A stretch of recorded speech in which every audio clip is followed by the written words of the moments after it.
नमस्कार आपण देखुं प्रधान न्यूज ओडिशा मुझे शुभ ओडिशा देश एवं विश्वर गुरुत्वपूर्ण घटनावली को नहीं आम आज विशेष बुलेटिन रही मोट 20टी बड़ खबर राजनीति आरंभ कर अपराध शिक्षा क्रीड़ा मनोरंजन एवं देश विदेश में समस्त गुरुत्वपूर्ण अपडेट सबकि मिल एकाठी तेणु भिडटी को शेष पर्यटन देखूँ और जदि आप चैनल नुआ अच्छा तेज प्रधान न्यूज ओडिशा को सब्सक्राइब करूँ और बेल आइकन को दबाई दिंतु आसतु आरंभ करवा आज 20टी बड़ खबर देशर 14 राज्य में प्रबल वर्षा सतर्कता भारतीय पाणीपाग विभाग 25 जून ओडिशा समेत 14टी राज्य में प्रबल वर्षा वज्रपात और घंटा प्रति 70 किलोमीटर बेगर पवन संभावना नहीं सतर्कता जारी करिछि।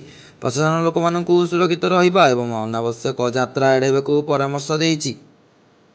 तेज ओडिशा रे अति भारी वर्षार संभावना मौसुमी वर्षा सक्रिय रही ओडिशार अनेक जिले में आगामी 24 घंटा मध्य अति भारी वर्षा हो पारे।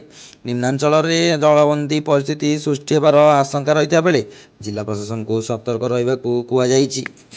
तेज भारतर मौसुमी वर्षा पुणी गति धरला 2 सप्ताह धरी मंथर थिबा दक्षिण पश्चिम मौसुमी वर्षा पुणी गति धरी देशर मध्यभाग आड़ को अग्रसर होउछि। खरीफ चाष एक सकारात्मक खबर बोली कृषि विशेषज्ञ माने मत देइछन्ति। फिफा विश्वकप रे आज रोमांचकर मुकाबिला 2026 फिफा विश्वकप रे आज जर्मनी नेदरलैंड्स अमेरिका जापान भली दल मानकर गुरुत्वपूर्ण मैच खेला जिवो। नॉकआउट पर्यायर स्थान पक्का करने दलगुड़िक जोरदार संघर्ष करुछन्ति। तेज भारतर बेसरकारी क्षेत्र वृद्धि मंथर जून मसरे भारतर बेसरकारी क्षेत्र में वृद्धि गत 3 मास मध्य सबुठारु कम रही। उत्पादन और सेवा क्षेत्र में चाहिदा ह्रास एवं व्यावसायिक विश्वास कमिबा यार प्रमुख कारण बोली सर्वे उल्लेख करा जायछि। तेज शेयर बजार उपर निवेशकों नजर मध्यप्राच्य परिस्थिति सुधार और अशोधित तैल दर ह्रास पर भारतीय शेयर बजार में सकारात्मक परिवेश देखा जायछि। विशेषकर आईटी और बड़ कॉर्पोरेट कंपनी शेयर रे निवेशकों आग्रह बढ़ी। तो सप्तम खबरटी हूँ ओडिशा रे उच्च शिक्षा नामलेखा समय सीमा बढ़िला राज्यर साम्स माध्यम स्नातक पाठ्यक्रम नाम लेखा सीएएफ पंजीकरण समय सीमा बढ़ा जाइछि। अधिक संख्यक छात्र छात्री को सुजोग देवा लक्ष्य उच्च शिक्षा विभाग यह निष्पत्ति नहीं। पुरी विपर्यय परिचालना पर ब्रिक्स बैठक आयोजित ब्रिक्स विपर्यय झुंप ह्रास बैठक में ओडिशा मुख्यमंत्री विपर्यय परिचालन में आंतर्जातिक सहयोग वृद्धि पर गुरुत्व देइछन्ति।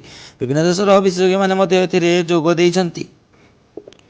हॉकी प्रो लीग रे भारतर प्रदर्शन रे चर्चा रे एफआईएच हॉकी प्रो लीग 2025-26 जारी होता बेले भारतीय दलर प्रदर्शन पर क्रीड़ाप्रेमी नजर रही। राउरकेला समेत विभिन्न सहर में आयोजित यह टूर्नामेंट रे विश्वर शक्तिशाली दल मैंने अंशग्रहण करुछन्ति।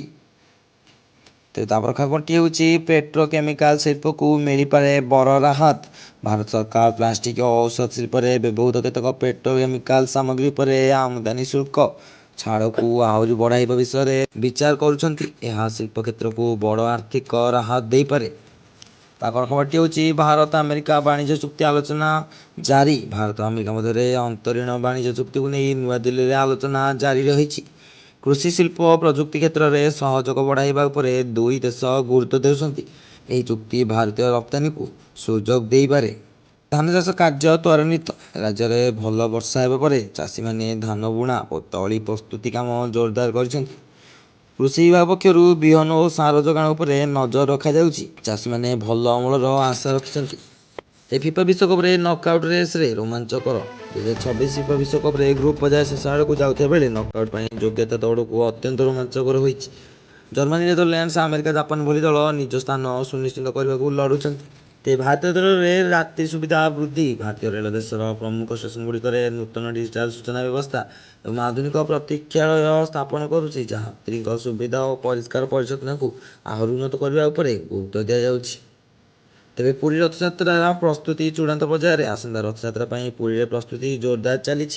सुरक्षा परिवहन और भक्त मान प्रशासन पक्षर व्यापक व्यवस्था कर लक्षाधिक भक्तर समागम आशा कर।